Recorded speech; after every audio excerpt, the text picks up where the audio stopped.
Politicians getting ready for nationwide campaigns with new friends, alliances, and old questions on the Nigerian project. The quest for more relevance and better leverage seems to be lubricating the machinery of cross-carpeting even as negotiations continue on different political platforms over the dividends of democracy. Or can we say it's Nigerian interpretation? Also on Political Update today, we interrogate the concept of representation. To what extent are the people involved in the making of their own laws and influencing the direction of government spending over their needs? What about the women? Will they get a good chunk of the pie after the elections next year?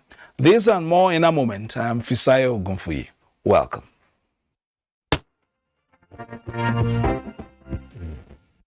Nigeria, like other democracies, yearns for an electoral process that meets internationally acceptable standards and expectations. A legislation seeking the establishment of a National Electoral Offences Commission is in the works at the House of Representatives. The intention is to improve the credibility of the nation's electoral processes. The amended Electoral Act 2022 is the new compass for Nigeria's electoral voyage. The recently conducted governorship elections in Ekiti and Osun provided an avenue for test trial as the nation prepares for the general elections 6 months from now. Stakeholders at this public hearing shared their perspectives on the proposed legislation, which will serve as a mechanism to block all loopholes that give room for violation of the electoral process. We believe it will make the space to become a very, very organized, space. There will be no impunity as we observe today. All violators of our electoral laws should be subjected. Don't leave that responsibility to INEC. We have no power to make arrests. And some of the offenders may be INEC officials. We can't prosecute ourselves. To provide Nigerians the assurance of a legal framework for the investigation, prosecution of electoral offences and for the general improvement of the electoral process in Nigeria. It should really give the outlook of independence and impartiality. The National Electoral Offences Commission, when established, may just be the platform for Nigeria's democratic revolution. The conduct of free, fair, and credible elections is the cornerstone of every democracy. The view of the past elections indicate that the need for the National Assembly to take necessary legislative steps to address, identify challenges and plug the loopholes encountered with the conduct of elections in this country. I know that some of the challenges may require constitutional amendments. Our expectation is that this public hearing will produce an outcome that will go a long way in strengthening the electoral environment and law and further deepen our democracy. The House of Representatives hopes to pass the bill soon to fast-track harmonization with the Senate and presidential assent before 2023. Meanwhile, security-related committees House investigates the July 5th, 2022 attack on Kuje Custodial Center, during which hundreds of inmates escaped. The House of Representatives is not unaware of the huge commitment by the federal government and all national security and intelligence agencies in addressing the series of our national security challenges. This methodology will enable the committee to make appropriate recommendations to address the identified gap through effective policy and legal frameworks. Now, still talking legislation, the National Institute of Legislative and Democratic Studies says this focused on delivering a vibrant legislature to Nigerians by giving them the best support possible to carry out their functions. The past 3 days, Abdullah Mohammed Nasir has been updating his knowledge on assessing and tracking committee activities, advanced drafting motions and resolutions, legislative transition and the role of legislative aid, as well as social media freedom of information and the legislature. As we're approaching the 2023 general election, Nigerians should be wary of a lot of fake news, a lot of deceit, a lot of lies that people upload from the comfort of their homes in the social media. Like his other colleagues, he also learned a lot on translating policy into legislation, important provisions of the 2022 Electoral Act. We've been told how to generate reports at the end of our sessions. At least we've made to understand how you can live your life after your legislative experience. The period we are in is an electioneering period. We need to be very careful, so that we don't overeat the polity. That is exactly what the Director General, National Institute for Legislative and Democratic Studies, Professor Abubakar Suleiman, wants the likes of Abdullahi Mohammed Nasir to benefit to make that arm effective and efficient. We cannot have vibrant democracy without vibrant legislation. Our legislatures, both at the state level and the national level, they are drawn from different callings. More than 300 National Assembly legislative aides participated. And not done with the National Assembly. The Ninth Assembly begins to wind down. Many say some key legislative milestones and interventions have been achieved. On the ever-present question of representation, I hope that we would be having to join us for our first discussion. Honorable Dumnanene Robinson Deco, member representing Gokana Federal Constituency of Rivers State. But we're trying to get him on Zoom in the course of the program. If we can, I will be speaking to him on that and his experiences so far as the wind down and the concept of dividends of the democracy. Is it only from the legislative perspective or also the perspective of the followers as well? We'll get to know all that in the course of this program once we get through to him via Zoom. Now, it has been a period, or shall we say crisis management in recent times in the People's Democratic Party after the party primaries. The national chairman of the party, Senator Yochia Ayu, however, believes that it is part of the process of building a stronger party. He made his comments after a closed-door session between the party's National Working Committee and governorship candidates on the platform of the party. Discussion and views as regards the 2023 general election. And we are home and dry. The interactive meeting of the PDP National Working Committee and the party's governorship candidates for the 2023 election is part of strategies towards a victorious outing.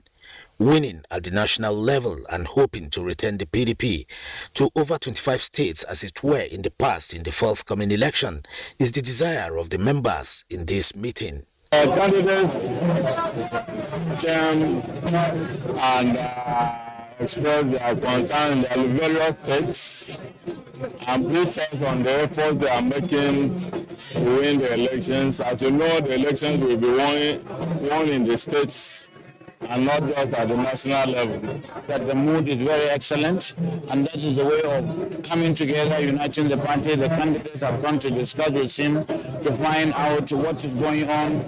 Even issues of reconciliation. The governorship candidates stressed the need for the party to be united and resolve issues among members as fast as possible. Party supremacy is above every other consideration. This is the take-home message from the meeting. The All Progressives Congress says it is doing its internal mustering of support to galvanize its supporters to ensure victory in the general elections next year. It is about a decade now when this group of Nigerians have joined the ideals of the progressive politics and policies. Now that the nation is preparing for another general elections, members of the APC say the 2023 elections will serve as a transition period for the party because President Muhammadu Buhari will no longer be on the ballot. Meaning it is a wide open election. What do we do with such an election? We double down. We'll be able to tell our stories in a way that other people have not been able to tell that story as succinctly as it should. Now, excuses for failure is when you manufacture facts that are non-existent to justify your non-performance. That is excuses. But when you state facts, they are different from excuses. And in this circumstance, we found ourselves, President Muhammadu Buhari and the APC government has overperformed. Meanwhile, political activities by women wing of the APC National Working Committee is on the increase ahead of the official flag off of the presidential campaign. And to galvanize our resources, energy, time, finance, skills, and knowledge toward the team and canvas for massive votes. The time has come for us to put on our serious shoes and work for our dear party. That this time, whosoever works will be recognized and will be rewarded. It is a strategic engagement to harmonize ideas towards a common goal. Meanwhile, stakeholders in the APC North Central Zone are promoting peace and unity for purposeful and issue-oriented campaigns once the gates are thrown open. It's a period of limitless opportunity for the women, for the youth, for the members of this country. Unity is key. If competition is unhealthy, it destroys. Youth campaign strategies and action plans. The Nigeria facilitates party reconciliation within any serious central states with their respective governors and relevant party stakeholders that it affects the North Central youth of all progressive parties.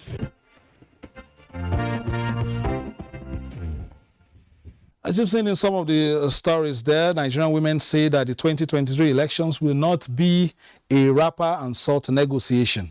APC women leader was on a political update this week and said only candidates with clear plans for women will get the nod. I spoke with her earlier in the week.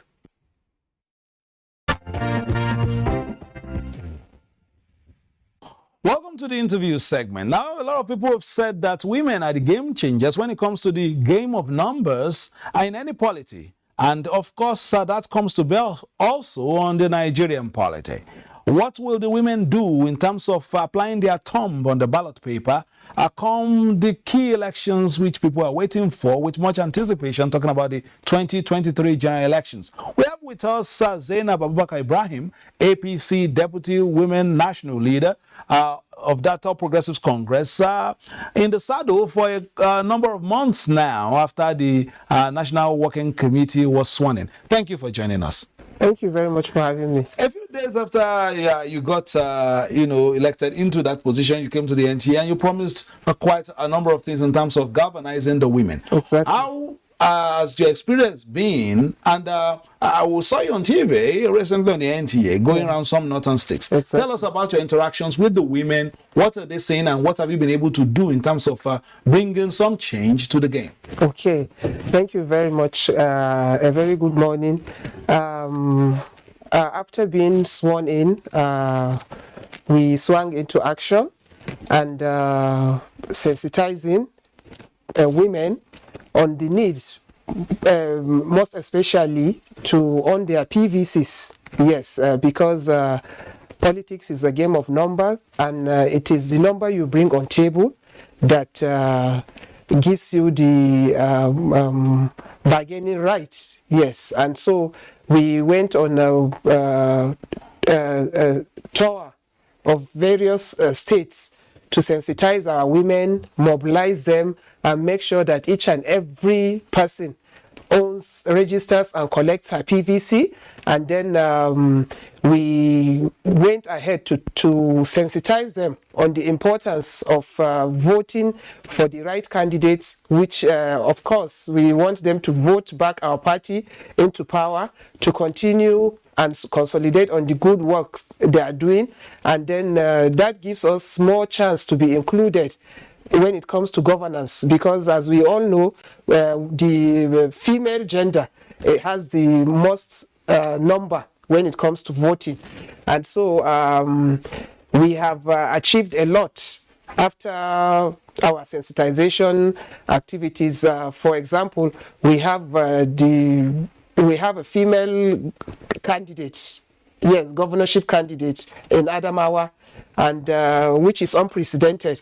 And then the number of elected candidates has also increased tremendously from what we used to have. All right, let's. What are the women saying? What were the things holding them back before you galvanized this, initiative? Yes, lack of sensitization and lack of confidence. The women have almost lost confidence in politicking. Yes, because we have the numbers, we go out en masse to vote, but when it comes to inclusion in governance and what have you, the women are left behind.